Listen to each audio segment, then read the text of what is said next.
నన్ను అడిగితే దోశల్లోకి the best combination అంటే మటన్ చారే అండి. ఒక్క దోశ తినేవాళ్ళు 4-5 లాగించేస్తారు, అంత కమ్మగా ఉంటుంది ఈ కాంబినేషన్. అయితే దోశల్లోకి ది బెస్ట్ కాంబినేషన్ అయిన ఈ మటన్ చారు సింపుల్గా ఎలా తయారు చేసుకోవచ్చో చూపిస్తున్నాను, మీరు ట్రై చేయండి.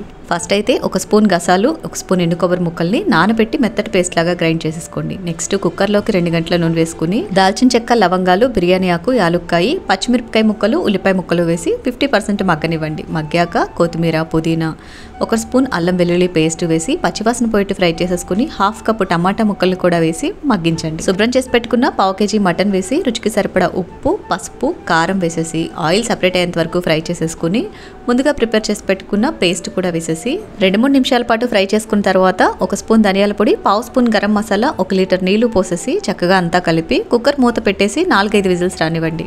5 విజిల్స్ తర్వాత ఓపెన్ చేసి చూడండి, చక్కగా ఇలా చారు సగమైపోతాయి, ముక్కలు మెత్తగా ఉడికిపోతాయి. దోశల్లోకి భలే ఉంటుంది, తప్పకుండా ట్రై చేయండి.